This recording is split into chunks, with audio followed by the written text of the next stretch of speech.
Hi everyone, welcome to Stephanie's Hightower Stitching. Today's video is number 277, and what it's going to be is a log cabin, but a log cabin quarter block, 10.5 inches. And this one is so much fun. I call it a block for all seasons, no matter what you do. And what I'm going to show you today is the pattern, how to put it together, do a little bit of sewing, and then show you a finished runner that I've made with the pattern. Stay tuned. Almost everybody loves a log cabin block, and it's just amazing. People come up with different ways or reintroduce ways that the quilt, the log cabin block, can be made. Here's a picture out of a magazine, and this is a quarter log cabin block, and it was made into a quilt with two different blocks, and I chose to take the one that you see all of that red in and green and work with that block. And my idea was I'm going to try and see if I like the block, and then I'm going to decide what to do with it. It sort of makes me think of an activity the kids and I used to do at school, and it was think of many varied ways to use something. And this really fits into that. And this is from the Quiltmaker, November, December of 2020. And there's another view of it. And they put tulips, but I'm just using the block today. And that said, this is really a fun block to put together. And I've made a chart for us, and I'll have that at the end of the video. I'll again show it, and numbered everything from A to I for the main block. And A and B is going to be the center, and those two blocks are going to hook together, and then after that everything's going to go counterclockwise. So that said, here is a blow up of that 10.5 inch block, and you can see my finger, sorry. You can see the A and the B block right here, and they're both 2 1/4 inch wide, and this one's got a length to it, and you're going to sew those together to make your center. So that's taken care of A and B. All right, well, C is going to be the same as B, and it's going to make that little corner right there. It's a different shape, so you'll have to watch out for that, and that'll go on the top. And then we'll go to the D. So we're going to go over to the left, and there goes an upright for the D. Then we're going to go across the bottom, and there's an E, and then we're going to go up, and there's F. Now we go back to red, and G is at the top, and then you finally have the last two pieces, which are green. We only have two. One on this left side, that's H, and one on the bottom, that is I. And it looks like this from a distance before it's put together.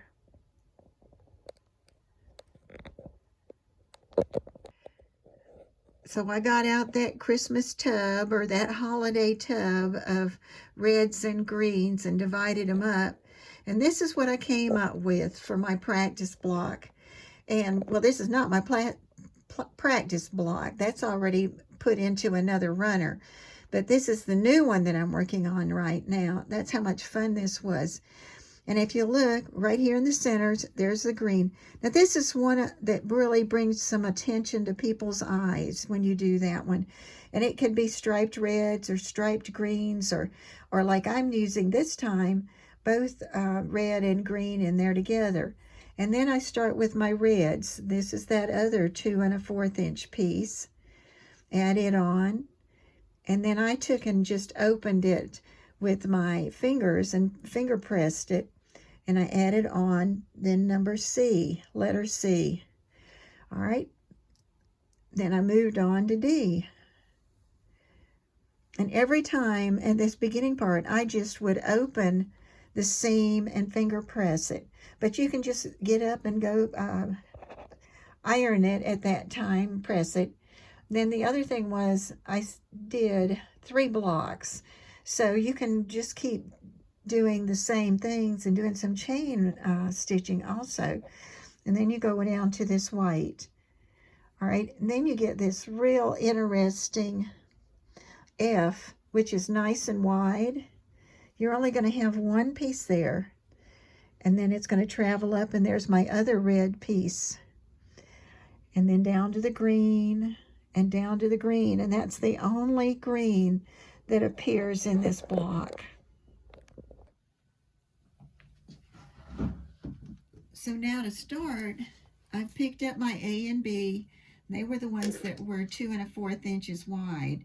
And I'm going to take and have this one on the left hand, the long piece on the right, and I'm going to stitch them together.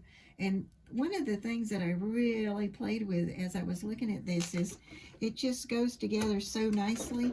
And if you like to hand stitch like I do, I started thinking, boy, when I go off for the holiday, this might be one that I'm going to carry with me because it's just so neat. So many nice straight pieces of stitching, and they're not a little short. And so I finger press that piece over. Now that's AB, and then we need to finish with the other red that we've got right here. And here again is a wide piece, and I'm going to take and set it on there. And then I started flipping them over because since I was opening the seams, I wanted to make sure that that back seam stayed open. So once I get it placed, then I just take and turn it over. And this is a pattern that'll just set you off on all kinds of journeys of things to do, because I can see this as a quilt. I can see it as all kinds of runners. Now, okay, now I've got the white to do. So I'm going to take and bring my left one over. That was the very next A, B, C, D. This was D. And I'm going to flip it over.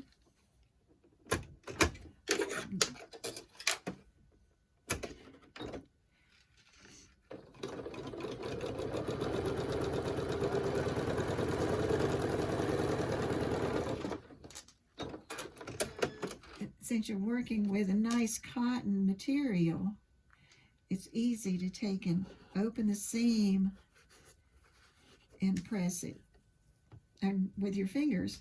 So if you look, and I get it turned back around, there I have that one. And then that makes sense that I'm going to do the other one down there, which is a white print, something white. But depending on the fabrics you use and the colors that you're going for, you could do any kind of a pattern in there, or you might even find that a solid would work. Yeah, and check it over, but that's all right. I felt like they were straight in the back. All right, so now I'm going to turn it back to the original, and I'm going to stop and do a little press job on that. And now you can see that it's keeping its square shape. So I did my red, I do my white. Now I'm going to do my next red. This one I used was a star. And I'm going to lay it down on this side. Now I'm going to flip it over. You can see how nice it pressed. And remember that when your rows of stitching get long enough, that if you take it over there to press it right now, just be sure that you just press out like this, just lay it on there to press it. But this one still wasn't too long, I don't think, that you couldn't finger press it and do what, get it to turn out. But you will have the 2 green ones, which will really be longer, and maybe even that top red. All right, so the reds are going to stay on the red part.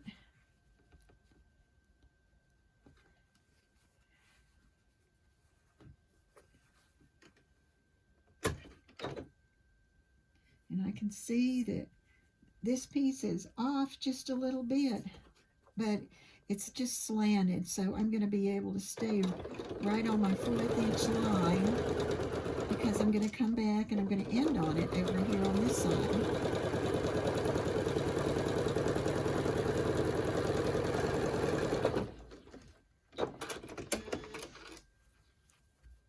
So that's nice and flat, and here's the next part.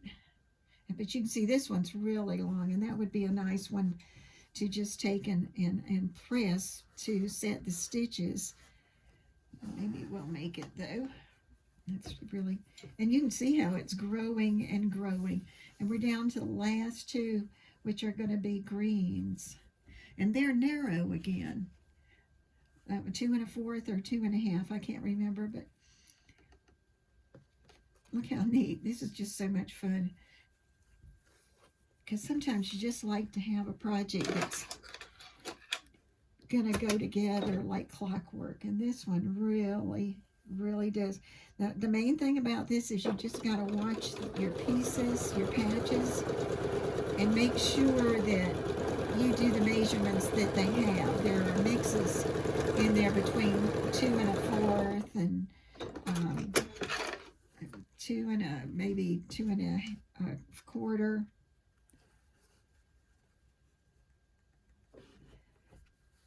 And I'm going to have one. I'm going to have two done. I'll just have one more to do, because I'm going to do, and that's the nice thing about not being such a huge project. And everybody loves a table runner or a piano runner or a runner for the foot of the bed. And this would be a great way to slap some color in a room on a bedspread.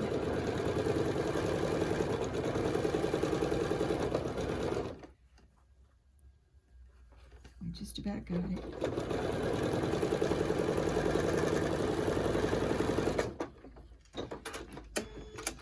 All right, I'm going to go give it one press, and we're going to see how it looks. Now I've got 2 blocks ready for the next runner that I'm going to do, and I have some choices to make, because I didn't want to sew them together like that, and that might look really good. And there's things you can do, like even turn this one over and see if you like it, and it would call for some sashing in between. And I'll show you the one that I finished. And this is the one that I finished, the first one that I finished. And I actually left the blocks, all 3 of them turned the same way. And then I put the sashing in between, and I used 2 1/2 inch strips of the green and white on between the blocks and on the edge of the blocks also.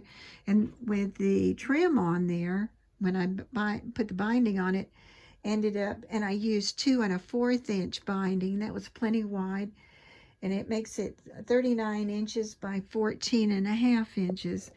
And so far I've just done some simple edging on it, and I'm trying to make up my mind what to do on the inside. I want some more to hold it together, although I've got some top stitching that I've done on there. This is Stephanie at Hightower Stitching. I hope you'll give this block a try. It is really nice. Just be careful and make sure that you follow the directions for cutting each patch. If I've forgotten anything, it'll be in the description. And I would like to ask you to please subscribe and hit like. And thank you for watching.